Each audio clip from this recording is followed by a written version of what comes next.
benshi bakomeje kwibaza byinshi ku bijyanye na ICM 23 ku bijyanye no kuva mu mujyi wa Uvira. Ese iraza gusubira mu mujyi wa Uvira?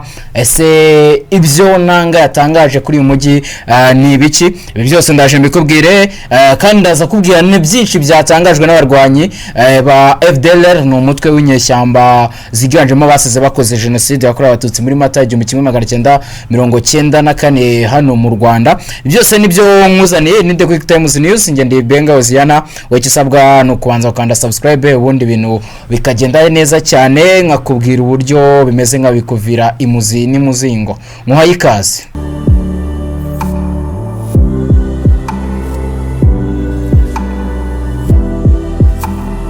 Muhuza bikorwa ihuriro rya ICM 23 Kone Inanga yabwiye umuyobozi w'ubutumwa bw'umuryango w'abibumbye muri Republika ya Demokarasi ya Kongo MONUSCO James Swani ko gukura ingabo zaryo muri Uvira ku bushake nta gisubizo byatanze kubyerekeye amahoro arambye yifuzwaga.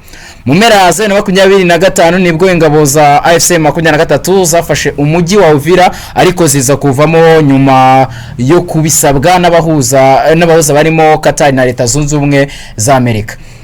Icyo gihe FCM 23 yemeye kuva muri uwo mujyi, icyakora ihuriro ryagaragaje impungenge rivuga ko ingamba ryafashe zo kubaka icyizere zagiye zikoreshwa nabi na FARDC, imitwe ya Wazalendo n'abandi bafatanyabikorwa babo bagasubira kwigarura uduce twari twarafashwe, ndetse hakibasirwa abasivile bakekagaho gushyigikirwa cyangwa gufasha FCM 23.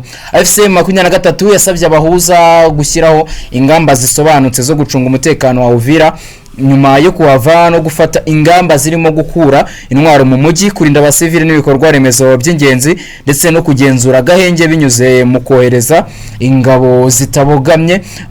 Uwo muyobozi wa MONUSCO James Swani ubwo yajyaga igoma akanagirana ibiganiro n'abayobozi b'ihuriro rya FCM 23 Kone Inanga yamweretse ko ingamba ryafashe kuri ubu nta gisubizo zatanze, kuko nyuma yo kuvamo ingabo za Leta FARDC, Wazalendo n'ingabo z'abarundi bifatanyije n'umutwe w'abarwanyi ba FDLR zongeye kwibasira abaturage.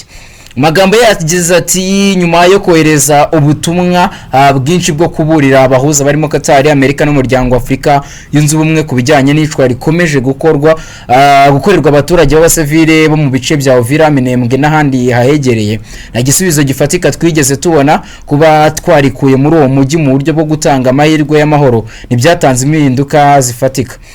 Yakomeje agira ati ahubwo ibintu byashijeho kuba bibi, aho ibice bitandukanye bikomeje gusigaramo ubusa kubera abaturage bahunga umutekano muke, itotezwa, gusahurwa, gufatwa ku ngufu, ndetse n'ibitero by'indege zitagira abapiloti, indege z'intambara n'akajugujugu bikorwa n'ihuriro ry'ingabo za leta. Nanga yagaragaje kandi ko mu gihe cy'amezi 15 bamaze bagenzura ibice bitandukanye birimo Goma na Uvira, kandi baharanira gutanga serivisi nziza ku baturage, ndetse na bo bahamya iyo miyoborere myiza. Magambo yagize ati mu mezi 15 tumaze twiyemeje ko abaturage bacu babona serivisi zibanze zirimo ubuvuzi, uburezi, amazi, amashanyarazi, isukura, ubucuruzi bwambukiranya imipaka n'ibihugu by'ibituranyi, nubwo banki zigifunzwe na guverinoma ya Kinshasa. Yongeyeho ko ukohereza inzira z'ubucuruzi n'inzira zikoreshwa mu kugeza imfashanyo z'ubutabazi zinyuze Goma na Bukavu bigaragaza imikorere myiza y'imiyoborere yashyizweho na FCM 23.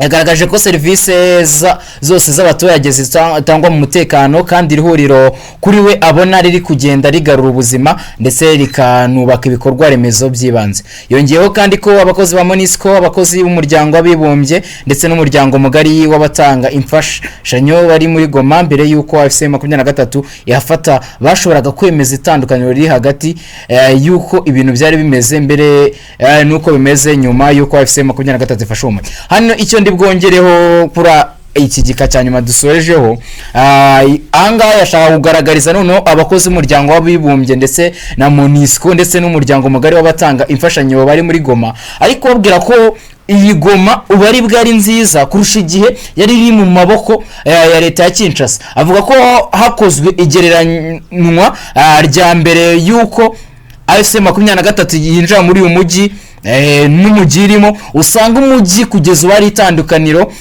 rikomeye cyane. we yashatse kugaragaza ko uyu mujyi wongeye kuba mwiza ubw'ihuriro ry'abarwanyi ba AFC 23 bawigaruriraga. Yashimangiye ko kurinda no guteza imbere imibereho myiza y'abaturage bikomeje kuba ishingiro ry'imbaraga zashyizweho mu kugarura umutekano mu bice bitandukanye bari kugenzura. Ingabo za FCM 23 zikomeje kugaragariza amahanga ndetse n'isi muri rusange ubwiza bwabo, ndetse bakomeza noneho no kugaragaza uruhande navuga ko atari rwiza kuri leta ya Kinshasa. Icyo leta ya Kinshasa ntacyo bivugaho, niyo mpamvu kuba ntacyo bivugaho abenshi babifata nk'ukuri tutirengagije realite. Bureka dutegereze turebe. Ibyo nibyo Corneille Inanga, umuyobozi w'ihuriro cyangwa se akaba n'umuhuzabikorwa w'ihuriro ry'abarwanyi ba FCM 23 yabwiye umuyobozi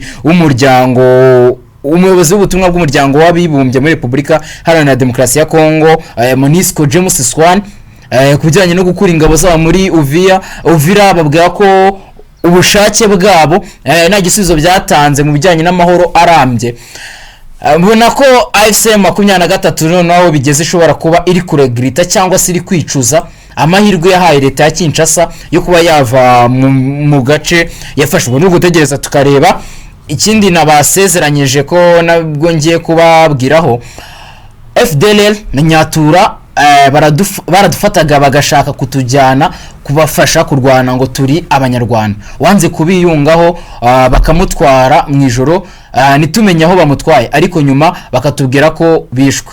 Aya namwe mu magambo y'abahoze mu mutwe w'abarwanyi ba FDLR wajyanwe uburyo yajyanweho n'ubutumwa ubwo batahaga mu Rwanda batanze. Aya magambo mereho nayo witwa Dushime Janvier w'imyaka 28 wahungutse aturutse muri Repubulika Iharanira Demokarasi ya Kongo n'ubundi. Uyu Dushime niwe ngiye kubanza kuba kwiramataho cyangwa se ngiye kwisunga mu buhamya yatanze. Dushime watahutse aturutse muri Kicanga yavuze ko umuryango we usanzwe utuye mu yahoze ari komini Rwerere muri prefecture ya Gisenyi, ukuri ubu ni mu karere ka Rubavu. Urumva ko banaheruka cyane. Numwe abanyarwanda 327 bari barafashwe bugwate n'umutwe w'iterabwoba wa FDLR batahutse ku wa 5 tariki 24 Mata 2026 batashye banyuze ku mpaka munini wa Grande Barriere. Ubwo ni ari ya mu karere ka Rubavu kuri Grande Barriere ihuza u Rwanda Repubulika Iharanira Demokarasi ya Kongo. Bakirwa na leta y'u Rwanda bahita berekeza mu kigo banyuzwamo igihe gito cya Kijote mu karere ka Nyabihu. Abanyarwanda 133 baturutse batahutse biganjemo abana kuko ari 226 abagore 76 n'abagabo 15. Imitwe twaje umwaro ubona ko nani muheba bafite gusanga babitsa abana 226 n'abagore 76. Uhita wumva uburyo bafatamo abantu. Mu kiganiro rero y'Udushime yagiranye n'igitangazamakuru cyandika ikitwa Igihe, yavuze ko yahunganwe na nyirasenge waje kwitaba Imana akaba atahutse kubera ubuzima bugoranye yarabayeho. Ikigaragara nuko abagenda bashimutwa n'iyo mitwe babayeho nabi, aho niyo mpamvu bahitamo gutahuka. Ubundi igikorwa cyo gucyura abanyarwanda cyashingiye ku myanzuro yafatiwe mu nama y'u Rwanda Repubulika Iharanira Demokarasi ya Kongo n'ishami ry'umuryango w'abibumbye rishinzwe impunzi HCR yabereye Addis Abeba muri Ethiopia tariki ya 24 Nyakanga 2025. Abanyarwanda babaga mu nkambi y'agateganyo ya Goma nyuma yo kuva mu bice bitandukanye babagamo mu burasirazuba bwa Repubulika Iharanira Demokarasi ya Kongo, aho bari baragizwe imbohe n'umutwe w'iterabwoba wa FDLR.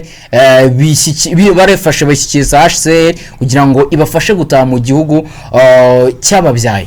Abahungutse iyo bagiye gusubizwa mu buzima busanzwe bahabwa amafaranga y'ibanze yo kubafasha gutangira ubuzima, aho urengeje imyaka 18 ahabwa amadolari y'Amerika 188, mu gihe uri munsi yayo ahabwa amadolari 113, ndetse buri wese agenerwa n'ibyo kurya by'ibanze bifite agaciro k'ibihumbi 40 n'amafaranga 800 y'u Rwanda. ubwo nuko bimeze mu kanya naza kubwira ku gihugu cy'u Burundi cyamaze kwakira indege irimo n'ibindi bitwaro.